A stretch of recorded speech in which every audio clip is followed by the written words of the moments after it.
अशोक श्रीवास्तव राष्ट्रीय अध्यक्ष, कांग्रेस के राष्ट्रीय अध्यक्ष हैं, राज्यसभा में नेता विपक्ष है, 50 साल की राजनीति है, उनको गद्दार लिखते हैं। बिल्कुल, हम लोगों ने उसके खिलाफ एफआईआर भी की है।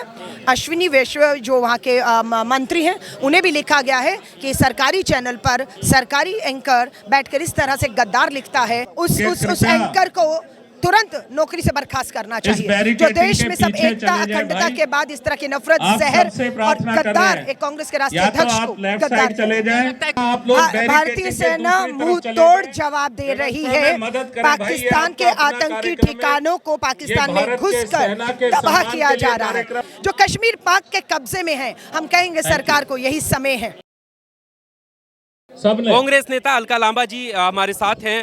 मैम, आज जय हिंद यात्रा निकाली जा रही है। पाकिस्तान जो नापाक इरादों के साथ आया था कि आपसी सौहार्द बिगाड़ देंगे, किस तरीके का संदेश आज दिया? कृपया आप लोग, भारतीय सेना मुंह तोड़ जवाब दे रही है। पाकिस्तान के आतंकी ठिकानों को पाकिस्तान में घुसकर तबाह किया जा रहा है। बहुत बर्दाश्त कर लिया हम लोगों ने, अब अति हो गई थी। पहलगांव में निर्दोष 28 लोगों को सर पर गोली आपने मारी, घुस गई है सेना, और अब सेना के साथ भारतीय राष्ट्रीय कांग्रेस और देश खड़ा है। जो फैसला, जो कार्रवाई भारतीय सेना करेगी, आज हम पूरा ये बता रहे हैं कि हम सेना के साथ खड़े हैं। सेना को जो बेहतर लगे देश हित में वो करे, लेकिन आर पार की अब ये लड़ाई होनी चाहिए। आर पार की लड़ाई है। बीती रात जिस तरह की जवाबी कार्रवाई हमारे देश की रही है, सेना के शौर्य को लेकर आपका क्या सोच है? मैं फिर कहूंगी, भारतीय सेना का जो पराक्रम, शौर्य, साहस है कि वो तैयार थी, इंतजार कर रहे थे कि ऐसा कुछ ना हो, पाकिस्तान बाज आ जाए।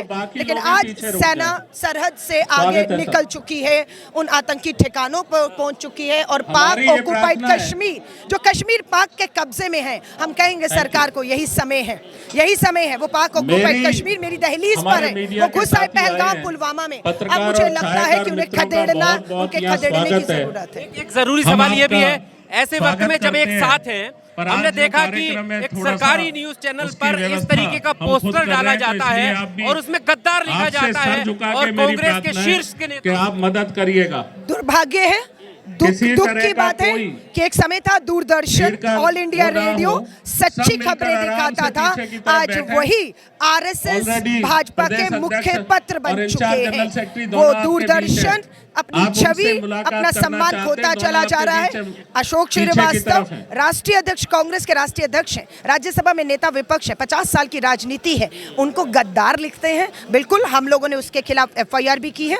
अश्विनी वैष्णव जो वहाँ के मंत्री हैं, उन्हें भी लिखा गया है कि सरकारी चैनल पर सरकारी एंकर बैठकर इस तरह से गद्दार लिखता है, जबकि सर्वदलीय बैठक हम बुलाने की मांग करते हैं। हम उस दोनों बैठकों में जाते हैं और हम ये पार्टी को, सरकार को विश्वास दिलाते हैं, सेना को, कि हम बिना किसी शर्त के जो भी फैसला कार्रवाई हो खड़े, तो आप इन सब चीज़ों को रोको। और ये रुक नहीं रही हैं, ये दिक्कत है कि रुक नहीं रही। तो कहीं ना कहीं भाजपा को अब लग रहा है कि जिस मंसूबे से वो चाहते थे, वो मंसूबे भी कामयाब देश में नहीं हुए। पीछे की तरफ तो साथ है ना, उसके बावजूद इस तरीके की चीजें सामने आ रही है मीडिया से। ये भाजपा चाहती है, वरना रोके उस एंकर को तुरंत नौकरी से बर्खास्त करना चाहिए। जो देश में सब एकता अखंडता के बाद इस तरह की नफरत, जहर और गद्दार एक कांग्रेस के राष्ट्रीय अध्यक्ष को गद्दार चले जाएं। लगता है कांग्रेस को कोई कार्रवाई करनी चाहिए ऐसे? नहीं, हमने मंत्रालय को भी लिखा है, सरकार को भी लिखा है, और हमारे यहाँ से एफआईआर भी उनके खिलाफ हो रही है कि देश में बात कांग्रेस के बड़े नेता को, अध्यक्ष को गद्दार कहने की नहीं है,